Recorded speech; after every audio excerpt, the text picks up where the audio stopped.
let's start our second chapter, which is name is definition, determination of nature of supply.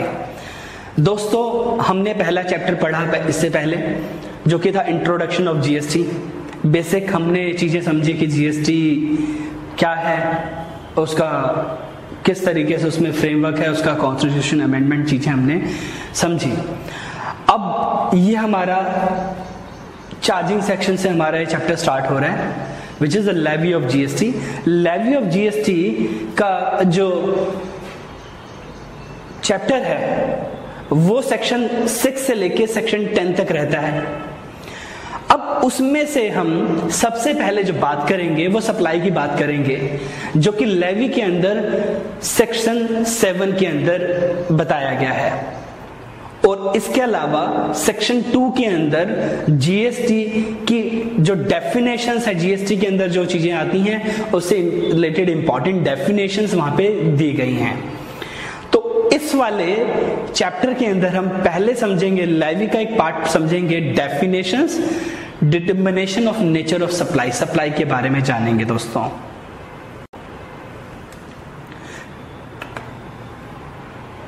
तो दोस्तों इस chapter के अंदर हमने क्या क्या पढ़ना है ये समझ लेते हैं.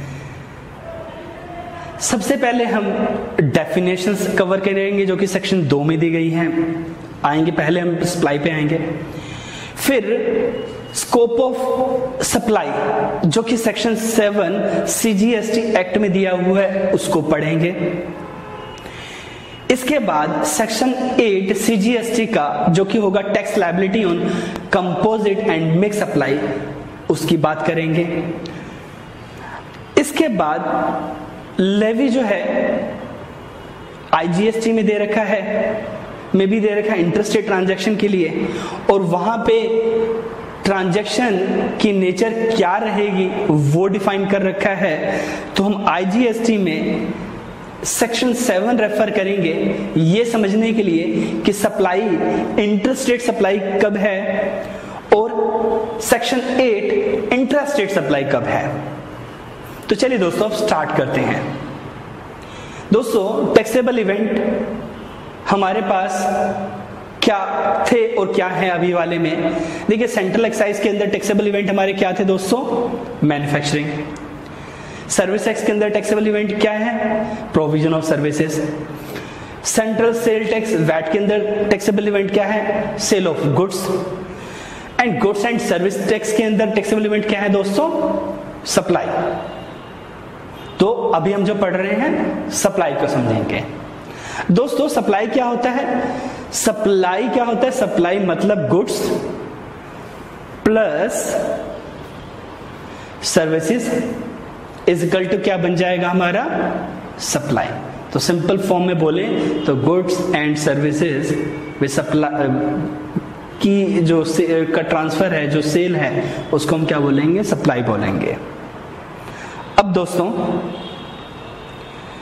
सप्लाई को सेक्शन 7 से रेफर करते हैं. सबसे पहला हम प्रोविजन आज पढ़ रहे हैं सेक्शन 7. सेक्शन 7 को समझने के लिए इसको हमने इसके प्रोविजंस को, इसके प्रोविजो को, प्रोविजन के अंदर प्रोविजो को हमने बांट दिया है ताकि इसकी अंडरस्टैंडिंग अच्छे से आए. इसका सबसे पहला provision section 7 sub section 1 proviso clause A. तो ये क्या कहता है दोस्तों, कंसिडरेशन के बारे में बात करता है. कहता है कि all forms of supply of goods and और सर्विसेज, कहता है कि सारा कुछ चाहे वो गुड्स हो चाहे सर्विसेज हो, फॉर अ कंसिडरेशन. यहां पे दोस्तों कंसिडरेशन को मार्क कर लीजिए.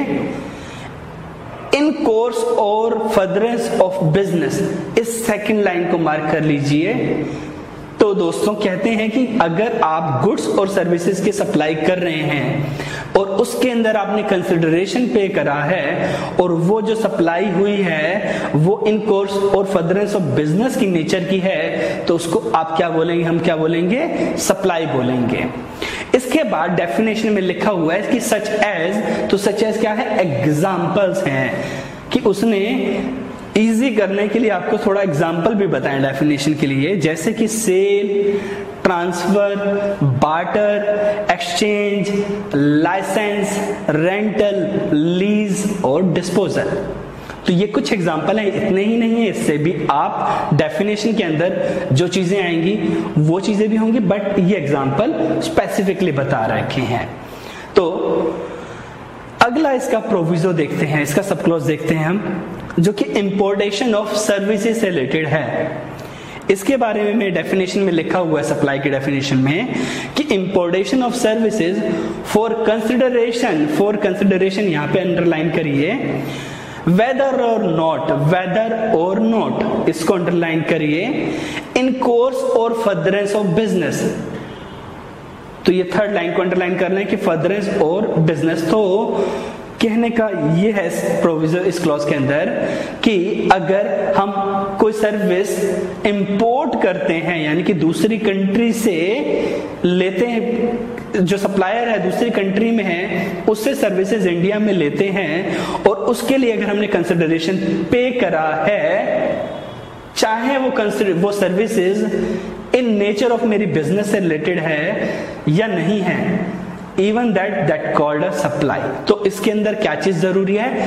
इंपोर्ट ऑफ सर्विसेज के अंदर कंसिडरेशन होना जरूरी है, बिजनेस होना या नहीं होना वो जरूरी नहीं है। अब दोस्तों हम सबसेक्शन 1 क्लॉज बी के इस प्रोविजन पे चलते हैं, जहां पे हम कहते हैं कि without a consideration also called supply. इसको कहा दिया गया है supply specified in schedule 1। Schedule 1 क्या है दोस्तों? हमारे पास शेड्यूल 1 है, 2 है और 3 है, 3 शेड्यूल हैं, और ये तीनों जो शेड्यूल हैं सप्लाई की डेफिनेशन में कवर होते हैं, इंक्लूसिव माने जाते हैं। तो शेड्यूल 1 किस लिए है कि when a supply of goods or services considered as a supply even without a consideration, कि जहां पे कंसिडरेशन नहीं है फिर भी उसको हम क्या मानेंगे? सप्लाई मानेंगे। उसके बाद दोस्तों इसके अंदर शेड्यूल 2 and 3 एंड सेक्शन 8 आता है, सप्लाई की डेफिनेशन को कवर जो करता है। सब शेड्यूल 2 दोस्तों जो ये बताता है कि whether a supply considered as a goods और services, whether supply treated as a goods और सर्विसेज, कि एक सप्लाई को हम क्या माने, गुड्स बोलें कि सर्विसेज बोलें। दोस्तों ये लिटिगेशन को देखते हुए इन्होंने पहले शेड्यूल में डाल दिया कि सर अगर आपकी ट्रांजैक्शन इस नेचर की है तो उसको गुड्स बोलो, इस नेचर की है तो सर्विसेज बोलो। फॉर एग्जांपल हम पहले सॉफ्टवेयर की लिटिगेशन में बहुत रहते थे कि वो अगर सीडी में है तो गुड्स है, और अगर वो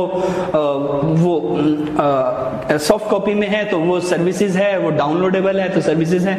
तो ये लिटिगेशंस थी, तो यहाँ पे इन्होंने शेड्यूल 2 के अंदर इसको कवर कर दिया है। दोस्तों एक और चीज इंपॉर्टेंट है, शेड्यूल 2 अभी हमारे पास डेफिनेशन में सप्लाई की जिसमें कवर करता है, बट ये क्लैरिफिकेशन पर्पज से है कि गुड्स है कि सर्विसेज को डिफाइन कर रहा है, सप्लाई तो है ऑल दो। तो अभी मे बी अमेंडमेंट आए तो इसको शेड्यूल 2 को ये सप्लाई की डेफिनेशन से बाहर कर देंगे और सप्लाई की डेफिनेशन को थोड़ा सा शॉर्ट कर देंगे। अब शेड्यूल 3 के अंदर ये एक तरह से एग्जम्पशन है जिसमें कहते हैं कि सप्लाई ऑफ गुड्स और services not considered as a supplies. तो वहां पे जहां पे सप्लाई तो हो रही है गुड्स की सर्विसेज की, बट उसको ये यहाँ पे कह दिया गया कि इसको सप्लाई नहीं मानना है। तो सप्लाई नहीं मानना है तो उस पर जीएसटी एप्लीकेबल नहीं होगा। इसके बाद सेक्शन 7 यहाँ पे कंप्लीट हो गया है इस डेफिनेशन पे, जिसने consideration, import of services, schedule को इंक्लूड करा। फिर सेक्शन 8 बोलता है कि composite supply and mix supply के बारे में, कि कब आप कंपोजिट सप्लाई बोलोगे जहां पे बंडल ऑफ सर्विसेज हैं, और कहां पे आप बंडल ऑफ सर्विस और गुड्स को आप मिक्स सप्लाई बोलोगे। तो दोस्तों ये पूरा सप्लाई का एक सेक्शन 7 के अंदर डेफिनेशन था। आगे दोस्तों इसके एनालिसिस पे बात करते हैं। तो तो सेक्शन 7 जो है एक दोस्तों इंक्लूसिव डेफिनेशन है। इंक्लूसिव डेफिनेशन हम इसलिए बोल रहे हैं कि इसकी डेफिनेशन स्टार्टिंग कैसे होती है, इट्स इंक्लूड। तो इंक्लूड मतलब जो दिया हुआ है इसके अलावा जो चीजें आ सकती हैं डेफिनेशन के अकॉर्डिंग वो भी कवर होगा। इसके अलावा इसने शेड्यूल को भी इंक्लूड करा है, तो ये इंक्लूसिव डेफिनेशन है। और एक्सक्लूसिव जहां पे शेड्यूल 3 को इसने एक्सक्लूड करा है। दूसरा दोस्तों, इसके अंदर all forms of goods and services are supply. तो इसके अंदर गुड्स किसी भी फॉर्म में हो, चाहे वो कैपेक्स में है, ओपेक्स में है, ट्रेडिंग में है आपका, तो उसको हम सप्लाई में कवर करेंगे। सिमिलरली सर्विस चाहे वो इंपोर्ट वाली है, डोमेस्टिक है, उसको हम सप्लाई बोलेंगे। दूसरा दोस्तों, supply will include both actual as well as implied services. मतलब जो हमारी डेफिनेशन है जो सप्लाई की, जिसमें शेड्यूल भी कवर होते हैं, एक्चुअल जो कि डेफिनेशन में दिया हुआ है, इम्प्लाइड या जिसको हम डीम्ड सप्लाई बोल सकते हैं जो शेड्यूल में दी हुई है कि कब आप मानोगे कि इसको सप्लाई बोलना है, नहीं बोलना है, कब आप मानोगे कि इसको एक्सक्लूड करना है। तो ये क्या चीजें हुई, ये इम्प्लाइड चीजें हुई, डीम्ड चीजें हुई। तो डीम्ड भी चीजें यहाँ पे आ रही हैं सप्लाई की डेफिनेशन में, और एक्चुअल वाले भी आ रही हैं। दोस्तों यहाँ पे हमने कंसिडरेशन में विदाउट कंसिडरेशन भी बात करा सप्लाई की डेफिनेशन में, और मॉनिटर कंसिडरेशन वाली भी बात करी। तो इसलिए सप्लाई की जो डेफिनेशन है वो दोनों चीजों को कवर कर रही है। Supply can be both monetary as well as non monetary consideration.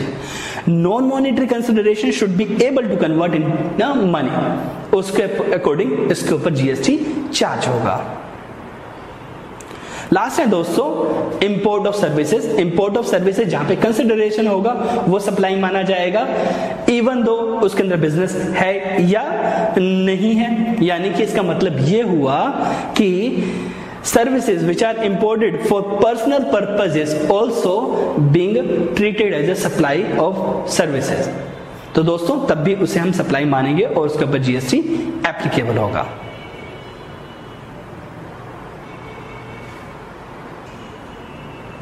तो दोस्तों अब हम चलते हैं नेक्स्ट स्लाइड पे। इसके एनालिसिस में अगला पॉइंट है बार्टर और एक्सचेंज का। हमने डेफिनेशन में पढ़ा ना बार्टर और एक्सचेंज। दोस्तों बार्टर और एक्सचेंज में डिफरेंस क्या होता है? बार्टर क्या है? Barter include transaction where there is a non monetary value like washing machine. For example, मेरे पास वॉशिंग मशीन पड़ा हुआ था और मुझे फ्रिज की रिक्वायरमेंट थी, और मेरे फ्रेंड को के पास फ्रिज था और उसे वॉशिंग मशीन की रिक्वायरमेंट थी। तो हम दोनों ने अपने इस इक्विपमेंट को चेंज कर लिया। उसने मेरे से वॉशिंग मशीन ले लिया और मैंने उससे फ्रिज स्वैप कर लिया। तो इसके अंदर हमने कोई भी पैसे का लेन देन नहीं करा, बट सामान का लेन देन करा। तो उसको हम क्या बोलेंगे दोस्तों? बार्टर बोलेंगे, जहां पे पैसे का लेन देन हुआ बट सामान का लेन देन हुआ। बट एक्सचेंज के अंदर क्या है दोस्तों? Exchange include transaction where there is a monetary consideration is agreed. Like for example, ये होता है आज के टाइम में मार्केटिंग के अंदर, दिवाली पे ऑफर निकलते हैं, एक्सचेंज के ऑफर निकलते हैं। एग्जाम्पल की अगर मैं जो है new machine washing machine purchase करना है, उस पे ऑफर है कि you will exchange your old washing machine and get 25,000 worth of rupees washing machine at rupees 20,000 rupees. तो ये जो 5,000 की वैल्यू क्यों कम हुई? कि मैंने अपनी ओल्ड मशीनरी कंपनी को दे दिया। तो यहाँ पे ये जो है हुआ, जहाँ पे मॉनेटरी वैल्यू मेरी कम हो गई 5,000 रुपए की, यहां अपनी गुड्स देने से, तो उसको क्या बोलूंगा मैं? एक्सचेंज बोलूंगा। अब दोस्तों एग्जम्पशंस पे आते हैं। सप्लाई की डेफिनेशन हमने पढ़ा सेक्शन 7 के अंदर। अब सेक्शन 7 के अंदर हम कब सप्लाई नहीं मानेंगे? तो हम कब नहीं मानेंगे? Note considered supply under GST. दोस्तों ये अलग अलग दिया हुआ, एक तो कुछ डेफिनेशन में दिया हुआ है जहां पे हमने पढ़ा भी था, दोबारा आप देख रहे हैं कि alcoholic liquor for human consumption पे जीएसटी नहीं होगा, ये एग्जेम्प्टेड है, ये अदर जीएसटी में कवर नहीं होता है। पेट्रोलियम प्रोडक्ट भी जीएसटी से 2 साल के लिए बाहर है। इलेक्ट्रिसिटी भी कवर्ड नहीं होता है जीएसटी के अंदर, तो ये एग्जम्पशन में आ गए। दोस्तों और आगे आते हैं शेड्यूल 3 जो हमने हमने बात करी, शेड्यूल 3 को डिटेल में भी अभी हम नेक्स्ट स्लाइड में देखने वाले हैं, बट शेड्यूल 3 के अंदर क्या है, जिसके अंदर कैसे होते हैं ट्रांजैक्शन, कि अगर सर्विसेज दी गई हैं एम्प्लॉय टू एम्प्लॉयर, वो सर्विसेज को हम सप्लाई ऑफ सर्विसेज नहीं बोलेंगे, इसलिए वो जीएसटी से बाहर है। सर्विसेज बाय एमपी एमएलए, वो भी अगर सर्विस जो दे रहे हैं एमपी एमएलए के अकॉर्डिंग, उसके पोस्ट के अकॉर्डिंग, तो वो जो सर्विसेज हैं वो भी जीएसटी के दायरे से बाहर हैं। Services by court terminal of India, उनकी जो सर्विसेज है वो भी जीएसटी के दायरे से बाहर होंगी, because of that's what is specified in schedule 3। Services of burial funeral, ये भी इंक्लूडिंग ट्रांसपोर्टेशन, वो भी जीएसटी से बाहर हैं। इसके अलावा शेड्यूल 3 के अंदर जब हम सेल ऑफ लैंड करेंगे वो भी जीएसटी से बाहर है। अगर कंप्लीट कंस्ट्रक्टेड बिल्डिंग सेल करेंगे तो वो भी जीएसटी से बाहर है, तो ये भी एग्जम्पशन में आता है। अब इसके अलावा दोस्तों एग्जम्पशन में एक और चीज आती है, वो है रजिस्ट्रेशन से रिलेटेड। रजिस्ट्रेशन के सेक्शन 23(1) के अंदर बोला गया है कि जीएसटी में रजिस्ट्रेशन किसको नहीं लेना पड़ेगा, जो एग्रीकल्चरिस्ट हैं। तो किसानों को रजिस्ट्रेशन नहीं लेना होगा जो कि supply of produce out of cultivation of land, जमीन पे अगर भूमि पे अगर जो वो खेती कर रहे हैं वो उनको रजिस्ट्रेशन नहीं लेना पड़ेगा, तो मतलब क्या, उन पे जीएसटी एप्लीकेबल नहीं होगा। Business of only non taxable supplies and exempted supply, अगर वो जो सप्लाई कर रहा है जो कि ऊपर दिए एग्जम्पशंस में आता है, या नॉन टैक्सेबल सप्लाई ही कर रहा है, मान लो पेट्रोलियम प्रोडक्ट ही बेच रहा है या वो हमारा लिकर से रिलेटेड है वो सेल कर रहा है, तो क्या होगा, उसको रजिस्ट्रेशन नहीं लेना होगा, तो वो एग्जम्पशन में आएगा। तो दोस्तों अब आगे देखते हैं, एग्जम्पशन से आगे बढ़ते हैं, शेड्यूल्स की बात करते हैं। Schedule 1, 2 and 3। शेड्यूल 1 किसी का दोस्तों, activities to be treated as a supply even if made without consideration. तो दोस्तों इसके अंदर सबसे पहला आता है हमारा परमानेंट ट्रांसफर और disposal of business assets where input tax credit has been availed on such goods. तो दोस्तों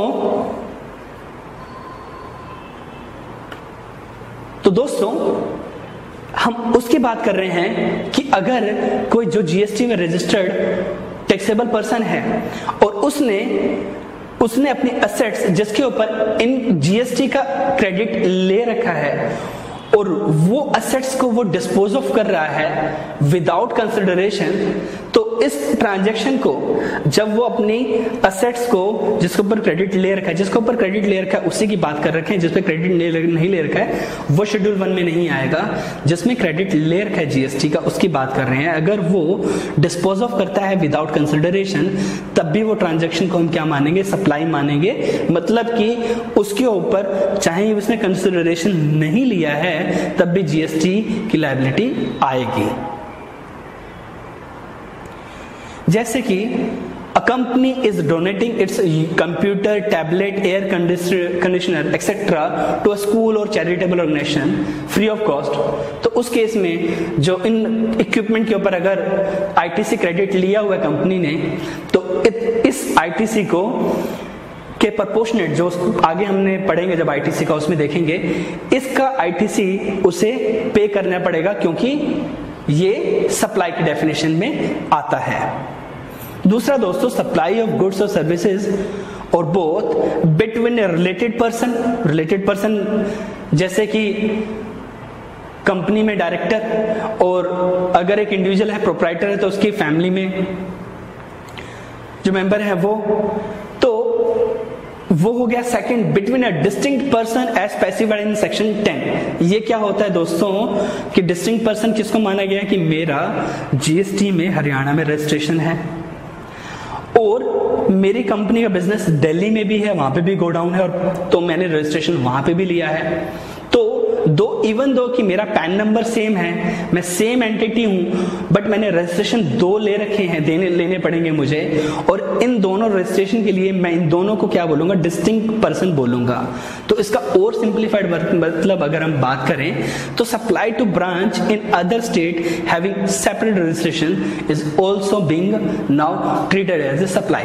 तो पहले हमारा जो ब्रांच ट्रांसफर जो होता था वो नॉन टैक्सेबल होता था, अब जीएसटी के अंदर वो सप्लाई माना जाएगा, तो यानी कि इस पे जीएसटी हमें पे करना होगा। और रिलेटेड पर्सन के अंदर एम्प्लॉयज भी आता है, इसलिए यहां पे ऐड कर दिया गया गिफ्ट के केस में अगर एम्प्लॉय को गिफ्ट दिया जा रहा है जिसकी वैल्यू 50,000 से नीचे है तो वो सप्लाई नहीं है, बट 50,000 से ऊपर है तो वो सप्लाई माना जाएगा। आगे दोस्तों, supply of goods by a principal to agent where agent undertake to supply such goods on behalf of principal. तो एजेंट के जो काम है, एजेंट अगर प्रिंसिपल के बेसिस पे अगर माल बेच रहा है, रिसीव कर रहा है, तो उसको हम सप्लाई मानेंगे। या एजेंट कर रहा है या प्रिंसिपल कर रहा है, एजेंट के बिहाफ पे या एजेंट प्रिंसिपल के बिहाफ पे, वाइसा वर्सा दोनों ही हमारे सप्लाई माने जाएंगे। लास्ट है import of services in course और furtherance of business by a taxable person.